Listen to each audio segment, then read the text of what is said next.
கிறிஸ்துவுக்குள் அன்பான சகோதர சகோதரிகளுக்கு இயேசு கிறிஸ்துவ நாமத்தினாலே வாழ்த்துக்களை தெரிவித்துக் கொள்கிறேன். இந்த வேத பாட வகுப்பில் நெகேமியா புத்தகத்திலிருந்து கற்றுக்கொள்ளப் போகிறோம். எபிரேய வேதாகமத்தில் எஸ்ரா மற்றும் நெகேமியா ஆகிய இரண்டு புத்தகங்களும் ஒரே புத்தகங்களாகவே பயன்படுத்தப்பட்டிருக்கின்றன. ஆனால் கிபி 4வது நூற்றாண்டில் லத்தீன் வல்கேட் மொழிபெயர்ப்பின் போது ஜெரோம் என்பவர்தான் இந்த ஒரே புத்தகத்தை எஸ்ரா மற்றும் நெகேமியா என இரண்டு புத்தகமாக பிரித்திருக்கிறார். இந்த புத்தகத்தினுடைய எழுத்தாளர் நெகேமியா என்று சொல்லப்படுகிறது. இந்த புத்தகத்தை எழுதுவதற்கு எஸ்ராவும் நெகேமியாவுக்கு உதவி செய்திருக்கலாம் என்றும் கூறப்படுகிறது. எழுதப்பட்ட காலம் கிமு 445 432 இடைப்பட்ட காலம். அதிகாரங்கள் 13, வசனங்கள் 406, நிறைவேறிய தீர்க்க தரிசனங்கள் 3, எச்சரிக்கைகள் 3, கட்டளைகள் 14, கேள்விகள் 24. இந்த புத்தகத்துக்கு நெகேமியா என்கிறதான பெயர் கொடுக்கப்பட்டிருக்கிறது. நெகேமியா என்ற பெயர் இரண்டு எபிரேய சொற்களிலிருந்து வருகிற பெயர் என்று சொல்லப்படுகிறது. ஒன்றாவது நாகோம் என்கிறதான ஒரு வார்த்தை, எபிரேய வார்த்தை. நாகோம் அப்படின்னு சொன்னா தேற்றுதல், ஆறுதல் அளித்தல் என்று பொருள். இரண்டாவது வார்த்தை யா என்கிறதான ஒரு வார்த்தை. யா என்கிறதான இந்த வார்த்தை யெகோவா தேவனை குறிக்கும் சுருக்கமான சொல். அப்போ நாகோம் யா, நாகோம் பிளஸ் யா, இந்த ரெண்டு சொற்கள் இணைந்து நமக்கு தருகிற அர்த்தம் என்ன அப்படின்னு சொன்னா, யெகோவா ஆறுதல் அளிக்கிறவர் என்கிறதான ஒரு அர்த்தம். அப்போ நெகேமியா என்ற பெயருக்கு என்ன அர்த்தம் அப்படின்னு சொன்னா, யெகோவா ஆறுதல் அளிக்கிறவர் என்று அர்த்தம். இந்த புத்தகம் எழுதப்பட்டதுக்கான 3 நோக்கங்களை நான் சொல்ல போகிறேன். ஒன்றாவது, நெகேமியாவின் தலைமையில் 3ஆம் கட்டமாக யூதர்கள் திரும்பி வந்த விவரத்தை கூறும்படிக்கு தான் இந்த புத்தகம் எழுதப்பட்டிருக்கிறது. இரண்டாவதாக, எருசலேமின் மதில்கள் கட்டப்பட்ட சரித்திரத்தை விளக்குவதற்காக இந்த புத்தகம் எழுதப்பட்டிருக்கிறது. மூன்றாவதாக, யூதர்களின் ஆவிக்குரிய நிலையில் ஏற்பட்ட மாற்றத்தையும் எழுப்புதலையும் கூறுவதற்காக இந்த புத்தகம் எழுதப்பட்டிருக்கிறது. இப்பொழுது நம்ம சிறையிருப்பிலிருந்து யூதர்கள் எருசலேமுக்கு திரும்பி வந்த அந்த காலகட்டங்களை பார்க்க போகிறோம். யூதர்கள் பாபிலோன் நாட்டுக்கு சிறை பிடிக்கப்படும் பொழுது 3 காலகட்டமாக செல்லுகிறார்கள். அந்த சிறையிருப்பிலிருந்து அவர்கள் எருசலேமுக்கு வரும் பொழுதும் 3 காலகட்டமாக வருகிறதை நாம் சரித்திரத்தில் பார்க்க முடிகிறது. ஒன்றாவது, கிமு 538வது ஆண்டில், இந்த கிமு 538வது ஆண்டில் செருபாபேல் மற்றும் பிரதான ஆசாரியன் யெசுவாவின் தலைமையில் ஒரு பெரிய கூட்ட யூதர்கள் எருசலேமுக்கு திரும்பி வராங்க. இதை எங்கே பார்க்க முடியும் அப்படின்னு சொன்னால், எஸ்ரா 2வது அதிகாரத்தில் பார்க்க முடிகிறது. சுமார் 49,897 யூதர்கள் இந்த முதல் கட்டத்தில் எருசலேமுக்கு திரும்பி வராங்க. இரண்டாவது, கிமு 458வது ஆண்டில் எஸ்ரா தலைமையில் எருசலேமுக்கு சில யூதர்கள், ஒரு கூட்ட யூதர்கள் திரும்பி வராங்க. எஸ்ரா 7வது அதிகாரம் மற்றும் 8வது அதிகாரங்களில் இதை குறித்து பார்க்க முடிகிறது. இந்த காலகட்டத்தில் எஸ்ரா 8வது அதிகாரத்தின்படி ஆண்கள் மட்டும் சுமார் 754 பேர்கள் என்று குறிப்பிடப்பட்டிருக்கிறது. அப்போ பெண்கள் மற்றும் குழந்தைகளையும் சேர்த்து கணக்கிட்டால் சுமார் 5000 முதல் 7000 பேர் வந்திருக்கலாம் என்று வேத ஆசிரியர்கள் கருதுகின்றனர். மூணாவது காலகட்டம் கிமு 445வது காலகட்டம். இது நெகேமியாவுடைய தலைமையின் கீழே ஒரு கூட்டம், ஒரு சிறிய குழு கூட்டம் வந்து எருசலேமுக்கு மறுபடியும் வருகிறார்கள். இந்த செருபாபேல் கிமு 538 அவர் எருசலேமுக்கு வருகிறாரு. வந்து ஆலயத்தை எல்லாம் கட்டுகிறாரு, பிரதிஷ்டை பண்ணுகிறாரு. இப்போ செருபாபேல் கிமு 538 வந்த அந்த வருடத்திலிருந்து நெகேமியா எருசலேமுக்கு வந்த அந்த வருடத்தை நம்ம கணக்கிடும் பொழுது, அதாவது கிமு 538 கிமு 445 வருடங்களை நம்ம கணக்கிட்டு பார்க்கும் பொழுது கிட்டத்தட்ட 93 வருடங்கள் கழித்து தான் நெகேமியா எருசலேமுக்கு வராரு. அதாவது செருபாபேல் வந்து ஆலயத்தை எல்லாம் கட்டி கிட்டத்தட்ட ஒரு 93 வருடங்கள் கழித்து தான் இந்த நெகேமியா எருசலேமுக்கு வருகிறதை பார்க்க முடிகிறது. எஸ்ரா வந்து கிமு 458 வராரு. அப்போ எஸ்ரா இந்த எருசலேமுக்கு வந்து ஜனங்களுடைய வாழ்க்கையில ஒரு ஆவிக்குரிய மறுமலர்ச்சியை ஏற்படுத்துகிறாரு. ஜனங்களுடைய வாழ்க்கை வந்து கட்டி எழுப்பப்படுகிறது. அப்போ கிமு 458 இந்த நெகேமியா வந்த அந்த ஆண்டை நம்ம கணக்கிடும் பொழுது 13 வருடத்துக்கு பிறகுதான், அதாவது எஸ்ரா இந்த எருசலேமுக்கு வந்த பிறகு 13 ஆண்டுகள் கழித்து தான் நெகேமியா எருசலேமுக்கு வருகிறதை பார்க்க முடிகிறது. இந்த மூன்றாவது கட்டத்தில் நெகேமியா 2வது அதிகாரம் 9வது வசனத்தின்படி நெகேமியாவும் இராணுவ சேர்வைக்காரரும் குதிரை வீரரும் கொண்ட ஒரு சிறிய குழு மட்டுமே நெகேமியாவோடு கூட எருசலேமுக்கு வருகிறதை பார்க்க முடிகிறது. இப்பொழுது நாம் தொடர்ந்து நெகேமியாவுடைய ஒரு சிறிய குடும்ப பின்னணியை பார்க்க போகிறோம். இந்த நெகேமியா யூத கோத்திரத்தை சார்ந்தவர் என்று கூறப்படுகிறது. பல வேத ஆசிரியர்கள் நெகேமியா யூத கோத்திரத்தில் உள்ள ஒரு ராஜ வம்சத்தை சார்ந்தவர் என்று சொல்லுகிறார்கள். இதற்கு என்ன காரணங்கள் வைக்கிறாங்க அப்படின்னு சொன்னா, நெகேமியா 2வது அதிகாரம் 3வது வசனத்தின்படி நெகேமியா எருசலேம் மற்றும் பிதாக்களின் கல்லறைகள் மீது காட்டிய அதிகப்படியான அக்கறை. இப்போ நெகேமியாவுடைய இருதயத்தில் எருசலேமை குறித்து, அதுக்கப்புறம் பிதாக்களுடைய கல்லறைகளை குறித்து ஒரு மிகப்பெரிய ஒரு கரிசனை இருக்கிறது. அப்போ இதை வைத்து இந்த வேத பண்டிதர்கள் என்ன சொல்றாங்க அப்படின்னு சொன்னா, இவர் வந்து யூத கோத்திரத்தை சார்ந்தவராக இருக்கக்கூடும் என்று கூறுகிறார்கள். இரண்டாவதாக, அந்த காலத்தில் உள்ள பெர்சிய கலாச்சார முறைப்படி ஒரு நாட்டின் ஆளுநராக நியமிக்கப்படுகிறவர்கள் பெரும்பாலும் அந்த உள்ளூர் ராஜ வம்சத்தை சேர்ந்தவராகவே இருக்க வேண்டும் என்று கூறப்படுகிறது. இப்போ இந்த நெகேமியாவை வந்து ஆளுநராக ஏற்பாடு பண்றாங்க. அப்போ இந்த நெகேமியா நிச்சயமாகவே ஒரு ராஜ வம்சத்தை சேர்ந்த யூத கோத்திரத்தை சேர்ந்தவர் அப்படின்னு கூறப்படுகிறது. இனி மூன்றாவதாக, நெகேமியா 1வது அதிகாரம் 6வது வசனத்தின்படி, நானும் என் தகப்பன் வீட்டாரும் பாவம் செய்தோம் என்று குறிப்பிடுவது ராஜ வம்சத்தார் செய்த பாவங்களை குறிப்பதாக வேத பண்டிதர்கள் கருதுகின்றன.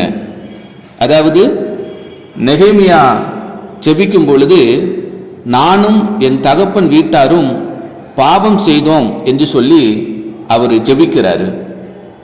இதை வைத்து வேத பண்டிதர்கள் என்ன சொல்றாங்கன்னு சொன்னா, அவருடைய பிதாக்கள், அதாவது ராஜாக்கள் தேவனுடைய வழியை விட்டு விலகி விக்கிரகத்தை வழிபட்டு இஸ்ரவேல் ஜனங்களையே வழிவிலக பண்ணினார்கள். அப்போ இந்த வசனத்தின் அடிப்படையில் இந்த நெகேமியாவும் அந்த ராஜ வம்சத்தை சார்ந்தவர் தான், அதனால தான் அவர் இப்படி ஜெபிக்கிறாரு அப்படின்னு சொல்லிட்டு வேத பண்டிதர்கள் இந்த நெகேமியா யூத கோத்திரத்தில் உள்ள ராஜ வம்சத்தை சேர்ந்தவர்கள் என்று கருதுகிறார்கள். இனி அடுத்து நெகேமியாவுடைய தகப்பனாரை குறித்து இந்த புத்தகத்தில் குறிப்பிடப்பட்டிருக்கு. நெகேமியா 1வது அதிகாரம் 1வது வசனத்தில் நெகேமியா அகலியாவின் மகன் என்று சொல்லப்பட்டிருக்கிறது. அகலியாவின் குமாரனாகிய நெகேமியாவின் நடபடிகள் என்று சொல்லப்பட்டிருக்கிறது.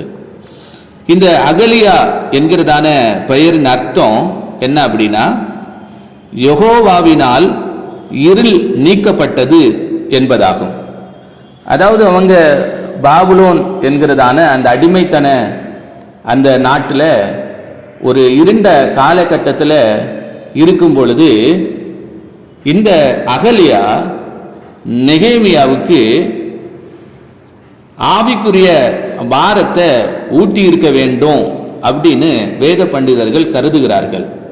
அகலியாவுடைய அந்த பெயரின் அந்த அர்த்தத்தின் அடிப்படையில் யெகோவாவினால் இருள் நீக்கப்பட்டது. அதாவது இவருடைய பெயரின் அடிப்படையில் இவர் தம்முடைய மகனாகிய நெகேமியாவுக்கு சிறு வயதிலிருந்து இந்த இருண்ட காலம், இந்த இருள் அதிக நாட்கள் நம்மை ஆண்டு கொள்ளாது, இந்த இருளிலிருந்து யெகோவா தேவன், இந்த இருண்ட காலத்திலிருந்து நம்முடைய தேவன் நமக்கு ஒரு வெளிச்சத்தை தருவார் என்று சொல்லி அந்த ஒரு ஆவிக்குரிய பாரத்தை இந்த நெகேமியாவுடைய இருதயத்தில் ஊட்டி இருக்க வேண்டும் என்று சொல்லி வேத பண்டிதர்கள் கூறுகிறார்கள். இனி நெகேமியா குறித்து பார்க்கும் பொழுது, நெகேமியா பான பாத்திரக்காரனா பதவி இருந்து அவன் அந்த அரண்மனையில் ராஜாவுக்கு கீழே வேலை பார்த்து கொண்டிருந்தான் என்று கூறப்படுகிறது. அதாவது அரசரின் உயிருக்கு உத்தரவாதம் அளிக்கும் மிக நம்பிக்கைக்குரிய ஒரு வேலை தான் இந்த பானபாத்திரக்காரன் என்கிறதான இந்த ஒரு வேலை. அதாவது அப்படிப்பட்ட அந்த ஒரு பதவியில தான் இந்த நெகேமியா இருக்கிறத பார்க்க முடிகிறது. இப்போ ராஜாவுக்கு உணவை கொண்டு வரும் பொழுது அந்த உணவு ராஜாவுக்கு பரிமாறப்படுகிறதுக்கு முன்பாக இந்த பானபாத்திரக்காரனாகிய நெகேமியா அந்த உணவுகள் எல்லாம் பரிசோதிக்க வேண்டும். அந்த உணவுகளை அவன் கொஞ்சம் எடுத்து சாப்பிடணும். சாப்பிட்டு அந்த உணவுல ஏதாவது தீட்டு இருக்கா, அந்த உணவுல சாவுக்கு எதுவான ஏதாவது காரியங்கள் கலந்துருக்கா அப்படின்னு சொல்லிட்டு இவன் அந்த உணவுகளை பரிசோதிக்கணும். இவன் சாப்பிட்ட பிறகுதான் அந்த உணவை இவன் ராஜாவுக்கு கொண்டு போய் பரிமாறுவான். அப்போ அப்படிப்பட்ட ஒரு உன்னதமான ஒரு வேலையில, ஒரு பதவியில இருந்தவர் தான் இந்த நெகேமியா. இனி தொடர்ந்து நெகேமியாவின் வாழ்வில் இருந்து நாம் கற்றுக்கொள்ள வேண்டிய சில விஷயங்களை உங்கள் முன்பாக வைக்க நான் விருப்பப்படுகிறேன். ஒன்றாவது, ஜெப வீரராயிருந்த நெகேமியா. நெகேமியா ஒரு ஜெப வீரராயிருந்ததை வேதத்தில் பார்க்க முடிகிறது. அதாவது எந்த ஒரு காரியத்தையும் செய்வதற்கு முன்பு தேவனிடம் ஜெபிக்கிற ஒரு பழக்கம் இந்த நெகேமியாவுக்கு இருக்கிறதை நாம் வேதத்தில் பார்க்க முடிகிறது. உதாரணம், நெகேமியா 1வது அதிகாரம் 4வது வசனத்தில் எருசலேமின் செய்தியை கேட்டவுடனே உபவாசித்து ஜெபிக்கிறதை நாம் பார்க்க முடியும். நெகேமியா 1வது அதிகாரம் 2, 3, 4 வசனங்களை நான் வாசிக்கிறேன். என் சகோதரரில் ஒருவனாகிய ஆனானியும் வேறே சில மனுஷரும் யூதாவிலிருந்து வந்தார்கள். அவர்களிடத்தில் நான் சிறையிருப்பில் மீண்டு தப்பின யூதரின் செய்தியையும் எருசலேமின் செய்தியையும் விசாரித்தேன். அதற்கு அவர்கள், சிறையிருப்பில் மீண்டிருக்கிறவர்கள் அந்த தேசத்திலே மகா தீங்கையும் நிந்தையும் அனுபவிக்கிறார்கள். எருசலேமின் அலங்கம் இடிப்பட்டதும் அதன் வாசல்கள் அக்கினியால் சுட்டரிக்கப்பட்டதுமாய் கிடக்கிறது என்றார்கள்.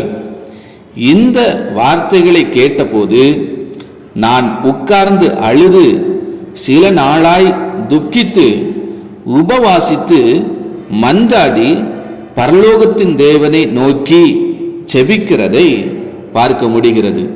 அதாவது இந்த நெகேமியாவுக்கு ஒரு சகோதரர் இருந்திருக்கிறாரு. அவருடைய பேர் ஆனானி என்று சொல்லப்பட்டு இருக்கிறது.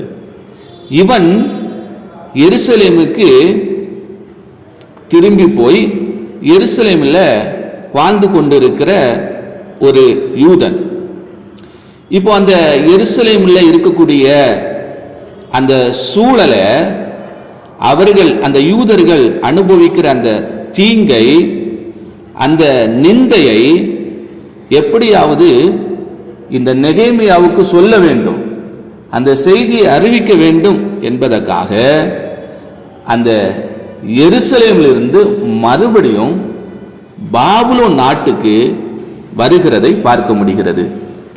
இப்போ நெகேமியா அவனுடைய சகோதரனை பார்க்கிறான், கூட வந்திருக்கிற அந்த யூதர்களை பார்க்கிறான். பார்த்துட்டு அந்த எருசலேமினுடைய அந்த சுக காரியங்களை விசாரிக்கிறான். இந்த அடிமைத்தனத்திலிருந்து சுதந்திரமாக எருசலேமுக்கு போன யூதர்கள் எல்லாம் எப்படி இருக்கிறாங்க, அங்கே இருக்கிற ஆலயெல்லாம் எப்படி இருக்கு, அந்த ஆலய முறைகள் எல்லாம் எப்படி இருக்கு, ஜனங்கள் எல்லாம் நல்ல சுகமாக இருக்கிறாங்களா அப்படின்னு விசாரிக்கும் பொழுது அவர்கள் என்ன பதில் சொல்றாங்க அப்படின்னு சொன்னா, மீந்தி இருக்கிற அந்த யூதர்கள், அதாவது எருசலேமில் அந்த மீண்டு தப்பின அந்த யூதர்கள், அந்த சிறையிருப்பில் இருந்து எருசலேமுக்கு கடந்து போன அந்த யூதர்கள், அவர்கள் மகா தீங்கையும் நிந்தையும் அனுபவிக்கிறார்கள். அது மட்டுமல்ல, எருசலேமினுடைய அலங்கம் இடிக்கப்பட்டவாறே இருக்கிறது, வாசல்கள் அக்கினியால் சுட்டரிக்கப்பட்டபடியே இருக்கிறது. இதனால புறஜாதியில் உள்ள அந்த ஜனங்கள் எல்லாம் யூதர்களை நிந்திக்கிறாங்க, அவர்கள் எல்லாம் யூதர்களுக்கு எதிராக எதிர்த்து நிற்கிறாங்க. இங்கிருந்து போன அந்த யூதர்களுக்கு சமாதானம் இல்லை, சந்தோஷம் இல்லை, அவர்கள் சுகமா இல்லை அப்படின்னு சொல்லிட்டு அந்த செய்தியை இந்த நெகேமியாவுக்கு அறிவிக்கிறாங்க. அந்த செய்தியை கேட்ட உடனே அந்த எருசலேமை குறித்து, மீந்தி போன அந்த யூதர்களை குறித்து அவர்கள் மேல ஒரு கரிசனை இவனுக்கு உருவாகிறது. உடனே இவன் என்ன பண்றான் அப்படின்னு சொன்னா, தேவனுடைய சமூகத்தில் போய் அவன் உட்கார்ந்து அழுது துக்கித்து உபவாசம் பண்ணி மன்றாடுகிறதை நாம் இந்த வசனத்திலே பார்க்க முடிகிறது. அப்போ இந்த நெகேமியா ஜெபிக்கிற ஒரு மனிதனாக இருந்தான். அந்த எருசலேமின் அந்த செய்தியை கேட்ட உடனே, அந்த எதிர்மறையான செய்தியை கேட்ட உடனே இவன் தேவனுடைய சமூகத்தில் போய் ஜெபிக்கிறதை பார்க்க முடிகிறது. இனி நம்ம நெகேமியா 2வது அதிகாரம் 4வது வசனத்தை பார்க்கும் பொழுது, ராஜாவிடம் பேசும் அந்த நொடியிலும் பரலோகத்தின் தேவனை நோக்கி ஜெபம் பண்ணுகிறதை நாம் பார்க்க முடிகிறது. நான் வாசிக்கிறேன். 2வது அதிகாரம் 4வது வசனம். அப்பொழுது ராஜா என்னை பார்த்து, நீ கேட்கிற காரியம் என்ன என்றார். அப்பொழுது நான் பரலோகத்தின் தேவனை நோக்கி ஜெபம் பண்ணி அப்படின்னு சொல்லப்பட்டிருக்கு பாருங்க. அதாவது ஒரு நாளைக்கு நெகேமியா ராஜாவுக்கு முன்னாடி நிற்கும் பொழுது, ராஜா இந்த நெகேமியாவுடைய முகத்தை பார்க்கிறாரு. அந்த முகத்தில் துக்கம் இருக்கிறது. அப்போ ராஜா கேட்கிறாரு, இதுவரைக்கும் நீ இப்படி என்னுடைய சமூகத்துல நின்னது கிடையாது, ஏன் துக்கமா இருக்கிற அப்படின்னு கேட்கிறாரு. அப்போ அந்த ராஜாவுக்கு இவன் பதில் சொல்லணும். அப்படியே அந்த ராஜாவிட்ட இவன் பதில் சொல்லுறதுக்கு முன்னாடி பேசிட்டே இருக்கும் பொழுது பரலோகத்தின் தேவனை நோக்கி ஜெபம் பண்ணி அப்படின்னு சொல்லப்பட்டிருக்கு. பாருங்க, நிற்கிறது ராஜாவுக்கு முன்னாடி, அவன் இருக்கிறது அரண்மனையில, பேசி கொண்டிருக்கும் பொழுது திடீரென்று அவன் தேவனை நோக்கி ஜெபம் பண்ணுகிறதை பார்க்க முடிகிறது. அப்போ நெகேமியா ஜெபத்துல, அதாவது ஆவிக்குரிய காரியத்துல மிகுந்த முதிர்ச்சி அடைந்த ஒரு தேவ மனுஷனாக இருந்திருக்க கூடும் என்று சொல்லி இந்த வசனத்தின் மூலமாக நம்மளால் சிந்திக்க முடிகிறது. இப்போ அன்பானவர்களே, நாம் எந்த ஒரு சிறிய காரியமாக இருந்தாலும் பெரிய காரியமாக இருந்தாலும் எந்த ஒரு காரியத்தை செய்வதற்கு முன்பாக தேவனுடைய சமூகத்தில் போய் ஜெபிக்கிறது அது ஒரு நல்ல குணம். இந்த நெகேமியாவுக்கு ஜெபிக்கிற ஒரு குணம் இருந்ததை பார்க்க முடிகிறது. இரண்டாவது, பாரமுள்ள இருதயம் கொண்ட நெகேமியா. பாரமுள்ள இருதயம் கொண்ட நெகேமியா தன்னுடைய சுகபோக வாழ்வை விட தன் மக்களின் நிலையை எண்ணி வருந்துகிற பாரமுள்ள இருதயம் நெகேமியாவுக்கு இருக்கிறதை பார்க்க முடிகிறது. அதாவது நெகேமியா இப்ப இருக்கிறது எங்க? அரண்மனையில் இருக்கிறான். பந்தி விசாரிக்கக்கூடிய ஒரு நல்ல வேலை அவனுக்கு கிடைத்திருக்கிறது. ஒரு பானை பாத்திரக்காரனாக ராஜாவுக்கு முன்னாடி அவன் நிற்கிறான். ராஜாவுக்கு அந்த உணவுப் பொருட்களை எல்லாம் பரிமாறுகிறான். மிகவும் நல்ல பதவி அவனுக்கு இருக்கிறது. நல்ல சுகமாய் அவன் வாழ்ந்து கொண்டிருக்கிறான். ஆனா அவன் உயர்வான ஒரு இடத்துல இருந்தாலும் எருசலேமை குறித்ததான அந்த செய்தி அவன் கேட்கும் பொழுது அவனுடைய உள்ளம் உடைகிறது, அவனுடைய இருதயம் பாரத்தால் நிரப்பப்படுகிறதை பார்க்க முடிகிறது. சூசான் அரண்மனையில் உயர்ந்த பதவியில் இருந்தும் எருசலேமின் அழிவிற்காக கண்ணீர் வடித்த எரேமியாவை நாம் இங்கே பார்க்க முடிகிறது. 1வது அதிகாரம் 4வது வசனத்தில் சொல்லப்பட்டிருக்கு, இந்த வார்த்தைகளை கேட்டபோது நான் உட்கார்ந்து அழுது என்று சொல்லப்பட்டிருக்கிறது. பாருங்க, சாதாரணமான ஒரு ஜெபம் கிடையாது, கண்ணீர் சிந்தி ஜெபிக்கிற ஒரு ஜெபம். ஒரு மனிதன் கண்ணீர் சிந்தி ஜெபிக்கணும் அப்படின்னு சொன்னா அவனுடைய உள்ளத்துல, இருதயத்துல ஒரு பாரம், ஒரு ஆத்ம பாரம் இருந்திருக்க வேண்டும். அதே போல இந்த நெகேமியாவுக்கு எருசலேமை குறித்ததான ஒரு பாரம், எருசலேம் தேவாலயத்தை குறித்ததான ஒரு பாரம், இந்த சிறையிருப்பிலிருந்து மீந்தி போன அந்த யூதர்களை, அவர்களுடைய எதிர்காலத்தை குறித்ததான ஒரு மிகப்பெரிய ஒரு பாரம் இந்த நெகேமியாவுடைய இருதயத்தில் இருக்கிறதை பார்க்க முடிகிறது. மூணாவதாக இந்த நெகேமியாவை குறித்து பார்க்கும் பொழுது சிறப்பாக திட்டமிடும் நெகேமியா, கிரேட் பிளானர். அதாவது நெகேமியா உணர்ச்சி வசப்பட்டு எதையும் செய்யவில்லை, மிக துல்லியமாக திட்டமிட்டு காரியங்களை செய்கிறதை நாம் வேதத்தில் இந்த நெகேமியா புத்தகத்தில் பார்க்க முடிகிறது. மதில்களை கட்ட தொடங்கும் முன் இரவிலே எழுந்து எருசலேமை சுற்றி பார்த்து ஆய்வு செய்கிறதை நாம் பார்க்க முடிகிறது. அதாவது நெகேமியா ஜெபிக்கிற ஒரு மனுஷன், ஜெபிக்கிற மனுஷன்தான். அதனால நான் ஜெபிக்கிற மனுஷன் அப்படின்னு சொல்லிட்டு கண்ணை மூடிட்டு எந்த காரியத்தையும் செய்யலை. சிலர் என்ன பண்ணுவாங்க தெரியுமா, நல்லா ஜெபம் பண்ணுவாங்க, நான் தான் ஜெபிச்சேனே அப்படின்னு சொல்லிட்டு கண்ணை மூடிட்டு இஷ்டப்படி காரியங்கள் எல்லாம் செஞ்சிருவாங்க. ஆனா நெகேமியா அப்படி கிடையாது. நல்லா ஜெபிச்சுட்டு தேவனுடைய சமூகத்துல சிறப்பாக திட்டமிடுகிற ஒரு சுபாவம் இந்த நெகேமியாவுக்குள்ள இருக்கிறதை பார்க்க முடிகிறது.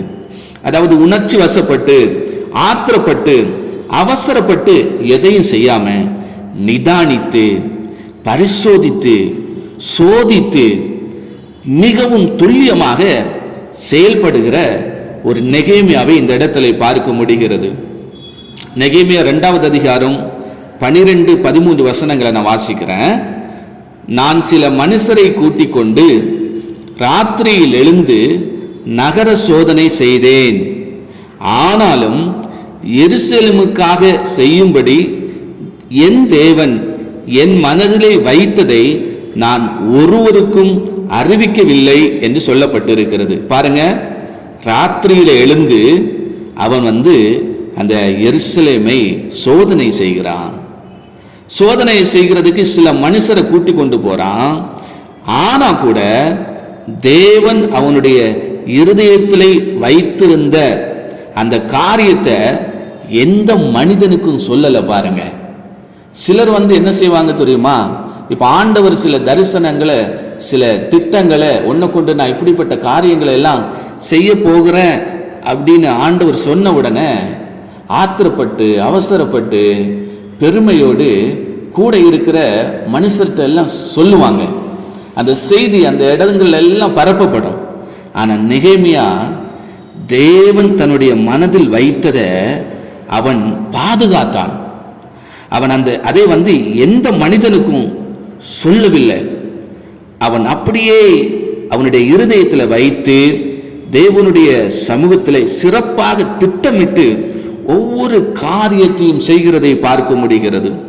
2வது அதிகாரம் 13வது வசனத்தில், நான் அன்று ராத்திரி பள்ளத்தாக்கின் வாசல் வழியாய் புறப்பட்டு வலு சர்ப்ப துறவை கடந்து குப்பை மேட்டு வாசலுக்கு வந்து எருசலேமில் இடிந்து போன அலங்கத்தையும் அக்னியால் சுட்டெரிக்கப்பட்ட அதன் வாசல்களையும் பார்வையிட்டேன் என்று சொல்லப்பட்டிருக்கிறது. பாருங்க, அவன் பாபிலோன் நாட்டில் இருக்கும் பொழுது, பெர்சிய அரசாங்கத்துக்கு கீழே இருக்கும் பொழுது தன்னுடைய சகோதரன் மூலமாக செய்தியை கேள்விப்படுகிறாரு.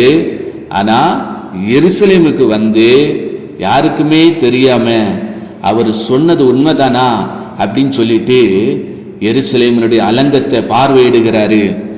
அலங்கத்தினுடைய வாசல்களை பார்வையிடுகிறாரு. பார்வையிட்டு சோதித்து பார்க்கிறாரு. என்னென்ன காரியம் இந்த இடத்துல செய்யப்பட வேண்டும் என்பதை குறித்து திட்டமாக தேவனுடைய சமூகத்திலே அவர் திட்டம் பண்ணுகிறதை பார்க்க முடிகிறது. இனி நான்காவதாக தைரியம் மற்றும் உறுதி கொண்ட நெகேமியா. தைரியம் மற்றும் உறுதி கொண்ட நெகேமியா.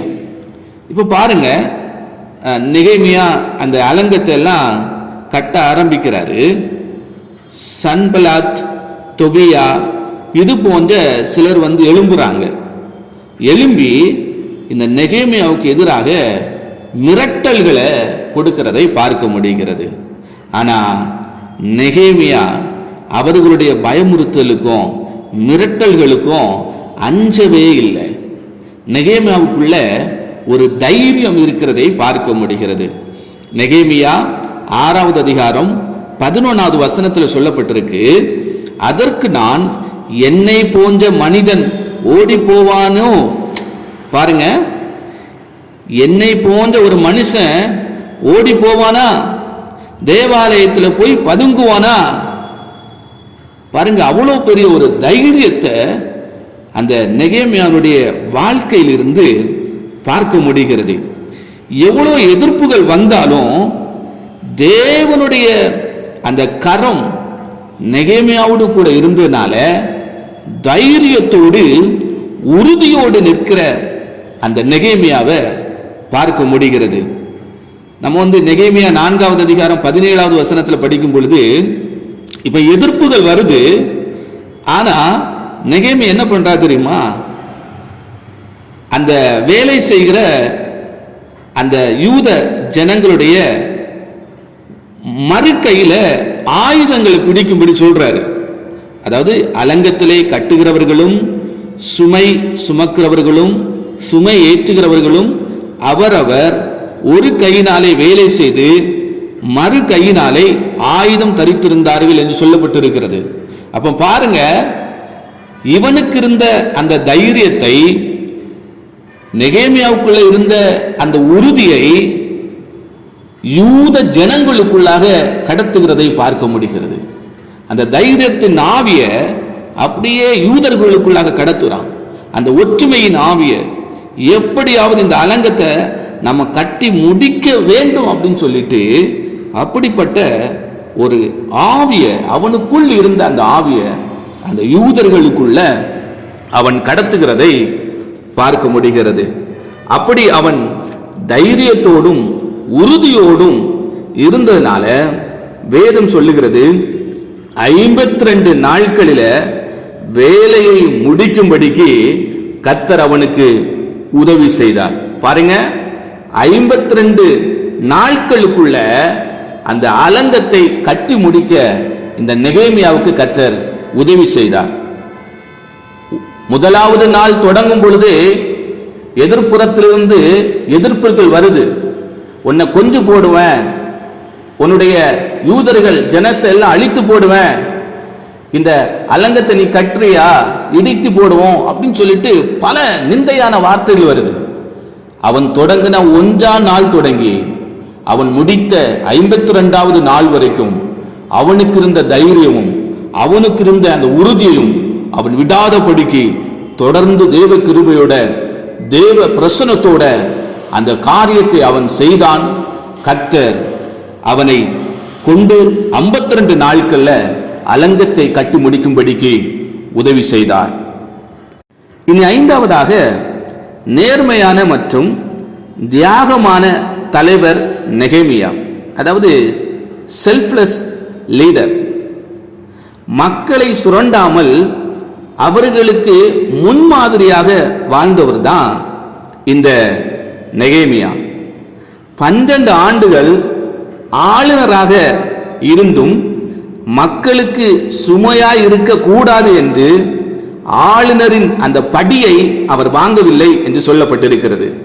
நெகேமியா 5வது அதிகாரம் 14வது வசனம், நான் யூதா தேசத்திலே அதிபதியாய் இருக்கும்படி ராஜாவாகிய அர்த்தசஷ்டா எனக்கு கற்பித்த நாளாகிய அவருடைய 20ஆம் வருஷம் தொடங்கி அவருடைய 32ஆம் வருஷம் வரைக்கும் இருந்த 12 வருஷ காலமாய் நானும் என் சகோதரரும் அதிபதிகள் வாங்குகிற படியை வாங்கி சாப்பிடவில்லை என்று சொல்லப்பட்டு இருக்கிறது. 15வது வசனத்துல, எனக்கு முன்னிருந்த அதிபதிகள் ஜனங்களுக்கு பாரமாயிருந்து அவர்கள் கையிலே அப்பமும் திராட்சரசமும் வாங்கினதும் அல்லாமல் 40 செக்கல் வெள்ளியும் வாங்கி வந்தார்கள். அவர்கள் வேலைக்காரர் முதலாய் ஜனங்கள் மேல் அதிகாரம் செலுத்தினார்கள். நானோ தேவனுக்கு பயந்ததினால் இப்படி செய்யவில்லை என்று சொல்லப்பட்டிருக்கிறது. பாருங்க, இந்த நெகேமியா லஞ்சம் வாங்கல. அவனுக்கு ஒரு ஆளுநர் என்கிறதான அந்த பதவியில் இருக்கும் பொழுது ஜனங்களிடத்திலிருந்து வாங்க வேண்டிய அந்த படியை கூட அவன் வாங்கவில்லை என்று சொல்லப்பட்டு இருக்கிறது. அப்படிப்பட்ட ஒரு முன்மாதிரியான நேர்மையான தியாகமான ஒரு தலைவர் தான் இந்த நெகேமியா. அதோடு மட்டுமல்ல, ஏழை மக்களை ஒடுக்கிய பிரபுக்களை கண்டித்து நீதி வழங்கினான் அப்படின்னு சொல்லிட்டு பார்க்க முடியும். 5வது அதிகாரம் 7வது வசனத்துல, என் மனதிலே ஆலோசனை பண்ணி பிற்பாடு பிரபுக்களையும் அதிகாரிகளையும் கடிந்து கொண்டு நீங்கள் அவரவர் தங்கள் சகோதரர் மேல் ஏன் வட்டி சுமத்துகிறீர்கள் என்று சொல்லி அவர்களுக்கு விரோதமாய் ஒரு பெரிய சபை கூடி வர செய்து அப்படின்னு சொல்லப்பட்டிருக்கு. பாருங்க, அநேக பிரபுக்கள் அநேக அதிகாரிகள் யூத ஜனங்களிடத்திலிருந்து வட்டி வாங்குறாங்க, அதாவது வட்டி சுமைய செலுத்துறாங்க. இப்படிப்பட்ட லஞ்சம் வாங்குறது, ஊழல் செய்கிறது, இப்படிப்பட்ட பிரபுக்களையும் அதிகாரிகளையும் அவன் அழைத்து அவர்களை எச்சரிக்கிறதை பார்க்க முடிகிறது. அப்போ நெகேமியா ஒரு நேர்மையான தியாகமான ஒரு தலைவராக இருக்கிறதை நாம் வேதத்தில் பார்க்க முடிகிறது. 6வதாக கடைசியாக வேதத்தை மையப்படுத்திய நெகேமியா. வேதத்தை மையப்படுத்திய நெகேமியா. இப்போ பாருங்க, அவன் எருசலேமுக்கு வந்தாச்சு. அவன் எதற்காக வந்தான்? அலங்கத்தை கட்டணும். அதான் அவனுடைய முக்கியமான நோக்கம். நான் அலங்கத்தை கட்டிட்டேன், அதுவும் 52 நாள்ல கட்டி முடிச்சிட்டேன். என்னுடைய வேலை முடிஞ்சிச்சு அவ்வளவுதான் அப்படின்னு சொல்லிட்டு அவன் மறுபடியும் என்ன செய்யல, அவன் போகல. அவன் என்ன பண்ணான் தெரியுமா? மதிலை கட்டியது மட்டுமல்லாமல் மக்களின் ஆவிக்குரிய வாழ்விலும் கவனம் செலுத்துகிறதை பார்க்க முடிகிறது. எஸ்ராவை கொண்டு வேதத்தை வாசிக்க செய்து மக்களை மனம் திரும்புதலுக்கு நேராக திருப்புகிறதை பார்க்க முடிகிறது. நெகேமியா 8வது அதிகாரம் 1 3 வரை உள்ள வசனங்களை வாசிக்கும் பொழுது அங்கு சொல்லப்பட்டிருக்கிறது, ஜனங்கள் எல்லாரும் தண்ணீர் வாசலுக்கு முன்னான வீதியிலே ஒருமனப்பட்டு கூடி கர்த்தர் இஸ்ரவேலுக்கு கற்பித்த மோசேயின் நியாயப்பிரமாண புத்தகத்தை கொண்டு வர வேண்டும் என்று வேத பாரகனாகிய எஸ்ராவுக்கு சொன்னார்கள். 2வது வசனம், அப்படியே 7ஆம் மாதம் 1 தேதியில் ஆசாரனாகிய எஸ்ரா நியாயப்பிரமாணத்தை புருஷரும் ஸ்திரீகளும் கேட்டு அறியத்தக்க அனைவருமாகிய சபைக்கு முன்பாக கொண்டு வந்து தண்ணீர் வாசலுக்கு முன்னான வீதிக்கு எதிரே இருந்து காலமே தொடங்கி மதியானம் மட்டும் புருஷருக்கும் ஸ்திரீகளுக்கும் கேட்டு அறியத்தக்க மற்றவர்களுக்கு முன்பாக அதை வாசித்தான். சகல ஜனங்களும் நியாயப்பிரமாண புஸ்தகத்துக்கு கவனமாய் செவி கொடுத்தார்கள் என்று சொல்லப்பட்டு இருக்கிறது. பாருங்க, இந்த நெகேமியா அலங்கத்தை மட்டும் கெட்டின உடனே அவனுடைய வேலை முடிந்தது என்று சொல்லி அவன் மௌனமாக இருக்கவில்லை. எல்லா ஜனங்களையும் எல்லா யூதர்களையும் வேதத்துக்கு நேராக திருப்புகிறதை பார்க்க முடிகிறது.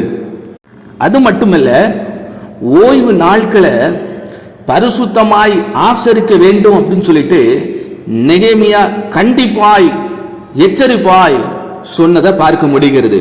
நெகேமியா 13வது அதிகாரம் 15வது வசனத்துல சொல்லப்பட்டிருக்கு, அந்த நாட்களில் நான் யூதேயாவிலே ஓய்வு நாளில் சிலர் ஆலைகளை மிதிக்கிறதையும் சிலர் ஆலைகளை தானிய பொதிகளை கழுதைகள் மேல் ஏற்றி கொண்டு வருகிறதையும் திராட்சரசம் திராட்சப்பழம் அத்திப்பழம் முதலானவைகளின் பற்பல சுமைகளை ஓய்வு நாளிலே எருசலேமுக்கு கொண்டு வருகிறதையும் கண்டு அவர்கள் தின்பண்டம் விற்கிற நாளை பற்றி அவர்களை திடசாட்சியாய் கடிந்து கொண்டேன் என்று சொல்லப்பட்டு இருக்கிறது. 17வது வசனத்துல, ஆகையால் நான் யூதாவின் பெரியவர்களை கடிந்து கொண்டு நீங்கள் ஓய்வு நாளை பரிசுத்த குலைச்சல் ஆக்குகிற இந்த பொல்லாத செய்கை என்ன அப்படின்னு சொல்லிட்டு யாரையுமே விட்டு வைக்கல. பாருங்க, ஓய்வு நாளை பரிசுத்தமாக ஆசரிக்க வேண்டும். ஓய்வு நாள்ல இப்படிப்பட்ட காரியங்கள் நீங்க செய்யக்கூடாது. ஓய்வு நாள்ல நீங்க விற்க கூடாது. ஓய்வு நாள நீங்க பரிசுத்தமாய் கர்த்தருடைய ஆலயத்துல நீங்க ஆண்டவரை சேவிக்க வேண்டும், ஆண்டவரை ஆராதிக்க வேண்டும் அப்படின்னு சொல்லிட்டு ஆராதனையில ஒரு பெரிய ஒரு கண்டிப்பான அந்த சட்ட திட்டங்களை யூதர்களுக்கு அவன் அறிவிக்கிறதை பார்க்க முடிகிறது. அப்போ யூத ஜனங்களை வேதத்துக்கு நேராக திருப்புகிறாரு. ஓய்வு நாள பரிசுத்தமாக ஆசரிக்கும்படிக்கு ஆண்டவரை அந்த நாள் ஆராதனை செய்யணும், வேலைகளுக்கு போகக்கூடாது, விற்க கூடாது என்று சொல்லி திட்டவட்டமாக யூதர்களுடைய வாழ்க்கையில வேதத்தின் மூலமாக ஒரு பெரிய ஒரு எழுப்புதலை இந்த நெகேமியா கொண்டு வருகிறதை பார்க்க முடிகிறது. அன்பானவர்களே, இனி கடைசியாக இந்த புத்தகத்தினுடைய ஒரு பொருளடக்கத்தை உள்ளடக்கத்தை நான் பார்க்க போகிறோம். இந்த புத்தகத்தை 2 பிரிவாக பிரித்து நாம் படிக்கலாம். 1வது பிரிவு எருசலேமின் அலங்கம் கட்டப்படுதல், 1வது அதிகாரம் 1வது வசனத்திலிருந்து 7வது அதிகாரம் 73வது வசனம் வரைக்கும். இந்த 1வது பிரிவுக்குள்ள அலங்கத்தை கட்ட ஆயத்தப்படுதல், 1வது அதிகாரம் 1வது வசனத்திலிருந்து 2வது அதிகாரம் 20வது வசனம் வரைக்கும். 2வது அலங்கத்தை கட்டுதல், இந்த 1வது பிரிவுக்குள்ள வரக்கூடிய 2வது அலங்கத்தை கட்டுதல், 3வது அதிகாரம் 1வது வசனத்திலிருந்து 7வது அதிகாரம் 73வது வசனம் வரைக்கும். இந்த புத்தகத்தினுடைய 2வது பிரிவு ஜனங்கள் ஆவிக்குரிய நிலையில் உயிர்ப்பிக்கப்படுதல், 8வது அதிகாரம் 1வது வசனத்திலிருந்து 13வது அதிகாரம் 31வது வசனம் வரைக்கும். இந்த 2வது பிரிவுக்குள்ள 1 உடன்படிக்கை புதுப்பிக்கப்படுதல், 8வது அதிகாரம் 1வது வசனத்திலிருந்து 10வது அதிகாரம் 39வது வசனம் வரைக்கும். அடுத்தது உடன்படிக்கைக்கு கீழ்ப்படிதல், 11வது அதிகாரம் 1வது வசனத்திலிருந்து 13வது அதிகாரம் 31வது வசனம் வரைக்கும். அன்பானவர்களே, மேலும் பழைய ஏற்பாட்டின் காலகட்டத்தில் யூதர்களுடைய அந்த கடைசி கால வரலாற்றை குறித்து பேசுகிற கடைசி வரலாற்று புத்தகம் எது என்று சொன்னால் இந்த நெகேமியா புத்தகம். அது மட்டுமல்லாமல் பழைய ஏற்பாட்டினுடைய கடைசி தீர்க்கதரிசன புத்தகமாகிய மல்கியா புத்தகத்துக்கு ஒரு சரித்திர வரலாற்று பின்னணியை குறித்து படிக்கணும் அப்படின்னு சொன்னால் அதற்கும் இந்த நெகேமியா புத்தகம் மிகவும் பயனுள்ளதாக இருக்கிறதை பார்க்க முடிகிறது. அப்போ அன்பான சகோதர சகோதரிகளே, இந்த வேதப்பாட வகுப்பிலே நெகேமியா புத்தகத்திலிருந்து சில காரியங்களை கற்றுக்கொள்ளும்படிக்கு கர்த்தர் நமக்கு உதவி செய்தார். இனி அடுத்த வேதப்பாட வகுப்பிலே கடைசி புத்தகமாகிய எஸ்தர் புத்தகத்தை நாம் கற்றுக்கொள்ளப் போகிறோம். மீண்டும் அடுத்த வகுப்பிலே நாம் சந்திக்கலாம். கர்த்தர் உங்களை ஆசீர்வதிப்பாராக. ஆமென்.